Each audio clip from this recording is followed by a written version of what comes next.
Oke, selamat datang semuanya. Hari ini kita akan bedah sebuah studi kasus yang luar biasa banget. Gimana sebuah negara kepulauan raksasa mentransformasi sistem pendidikannya. Ini bukan cuma cerita tentang teknologi, tapi juga tentang tantangan masif dan para ahli yang jadi garda terdepan. Coba deh kita mulai dengan pertanyaan besar ini. Ini bukan sekedar tantangan logistik loh, ini adalah sebuah misi yang monumental. Gimana caranya kita bisa mastiin anak di kota besar dapat kualitas pendidikan yang sama persis dengan anak di pulau terpencil? Skalanya itu benar-benar masif. Nah, disinilah para pahlawannya masuk. Mereka adalah Widya Prada. Anggap saja mereka ini semacam penjaga kualitas pendidikan, para ahli yang tugas memastikan setiap sekolah, dimanapun itu, memenuhi standar yang udah ditetapkan. Misinya kedengeran simpel ya, tapi kenyataannya super rumit. Bayangin deh, tumpukan berkas yang nggak ada habisnya, ngumpulin data yang bisa makan waktu berminggu-minggu, plus analisisnya semua manual. Sistem yang lama ini bikin semuanya jadi serba telat dan susah banget buat lihat gambaran besarnya.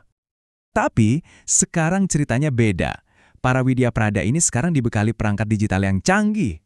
Dan yang paling baru, mereka punya asisten pribadi berupa kecerdasan buatan atau AI. Ini sebuah lompatan yang besar banget. Oke, mari kita bedah lebih dalam lagi ya. Bagian pertama, kita harus benar-benar paham skala tantangannya. Ini bukan cuma soal ngurusin sekolah, ini soal mengawasi masa depan sebuah bangsa. Jadi, Widya Prada itu sebenarnya siapa sih? Sederhananya, mereka adalah pejabat fungsional yang tugasnya menjamin mutu pendidikan. Caranya ada 3, mendampingi sekolah, melakukan supervisi untuk memastikan semuanya sesuai aturan, dan mengembangkan model penjaminan mutu yang lebih baik lagi ke depannya. Kalau kerjanya serba manual, ya, masalahnya jadi numpuk. Pengumpulan data yang lambat itu artinya masalah baru ketahuan pas udah parah. Sulitnya menemukan tren itu berarti kita cuma bisa bereaksi, bukan mencegah. Sistem kayak gini, bahkan para ahli yang paling hebat pun bisa kewalahan. Sekarang, kita masuk ke babak selanjutnya buat lihat gimana perubahan ini dimulai. Inilah gelombang transformasi yang pertama, yaitu pengenalan perangkat digital.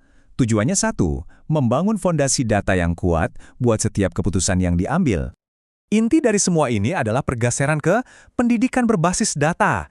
Ini adalah perubahan besar dari yang tadinya ambil keputusan berdasarkan kayaknya atau laporan katanya menjadi keputusan yang didukung oleh bukti konkret. Kalau sekolah butuh dana lebih, datanya harus nunjukin kenapa. Kalau metode ngajar perlu diubah, datanya harus bisa membuktikan urgensinya.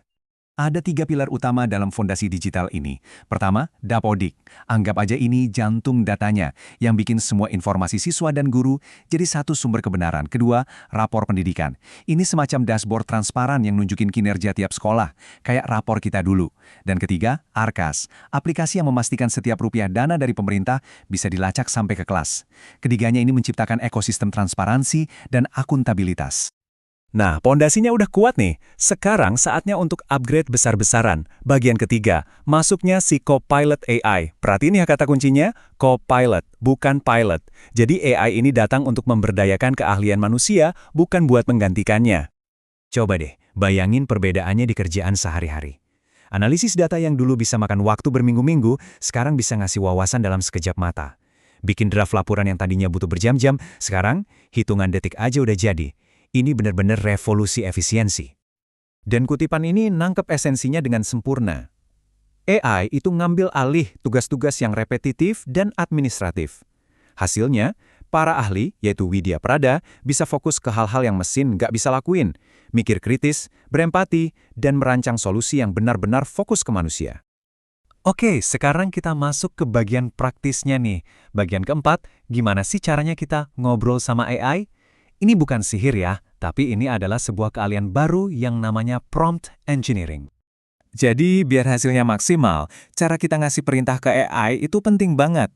Ada 4 elemen kuncinya. Pertama, peran. Suruh AI-nya jadi siapa? Analis, penulis. Kedua, konteks. Kasih latar belakang biar AI-nya paham situasi. Ketiga, tugas. Kasih instruksi yang super spesifik. Dan keempat, format. Tentukan mau hasilnya kayak gimana. Tabel, daftar poin, atau paragraf. 4 hal ini adalah resep buat dapat hasil terbaik. Nah, ini contoh prompt yang, jelek. Perintah kayak gini tuh terlalu umum. AI-nya jadi bingung, rangkuman ini buat siapa, seberapa detail, fokusnya apa, hasilnya pasti bakal generik banget dan nggak banyak membantu. Sekarang, bandingin sama yang ini. Jauh lebih baik kan? Coba kita bedah. Bertindak sebagai Widya Prada, itu adalah peran. Untuk guru sekolah dasar, ini ngasih konteks. Buat ringkasan 5 poin tentang dampak kurikulum merdeka, itu adalah tugas yang spesifik. Dan, gunakan bahasa sederhana dan persuasif, ini nentuin formatnya. Perintah yang jelas kayak gini pasti ngasih jawaban yang jauh lebih tajam dan relevan. Oke, teknologinya udah canggih, tapi ada satu hal yang nggak boleh kita lupain dan ini penting banget. Bagian kelima, teknologi dan nurani. Karena kekuatan besar itu datang dengan tanggung jawab besar, kita perlu bahas sisi etis dari penggunaan AI di dunia pendidikan. Setidaknya ada 3 pagar etis yang harus kita pasang. Pertama, bias. Kita harus pastiin data latih AI itu adil biar keputusannya nggak diskriminatif. Kedua, privasi. Melindungi data sensitif siswa dan guru itu harga mati. Dan ketiga, akuntabilitas. Harus jelas siapa yang bertanggung jawab atas keputusan yang dihasilkan oleh AI. Nah, ini pertanyaan kuncinya. Kalau sistem AI ngasih rekomendasi yang salah dan ujung-ujungnya merugikan siswa, siapa yang tanggung jawab? Mesinnya, pembuatnya, atau penggunanya? Jawabannya tegas dan jelas. Sang pilot. Dalam kasus ini, Widya Prada. AI itu cuma copilot, cuma alat bantu. Manusialah dengan kebijaksanaan dan intuisinya yang jadi pengambil keputusan final. Tanggung jawab itu nggak bisa didelegasikan ke mesin. Titik. Dan inilah hasil akhirnya. Dengan mendelegasikan tugas-tugas manual dan penyusunan draft ke AI, waktu Widya Prada sekarang jadi lebih banyak tercurah ke hal-hal yang paling berharga. Analisis strategis yang mendalam dan interaksi langsung dengan guru dan kepala sekolah di lapangan. Kita tutup pembahasan kali ini dengan sebuah renungan.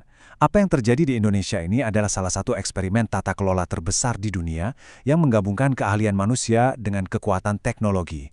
Pertanyaannya untuk kita semua adalah, seiring AI jadi makin pinter, keahlian manusia mana yang paling fundamental, yang sifatnya unik, yang pantang kita serahkan atau delegasikan kepada mesin?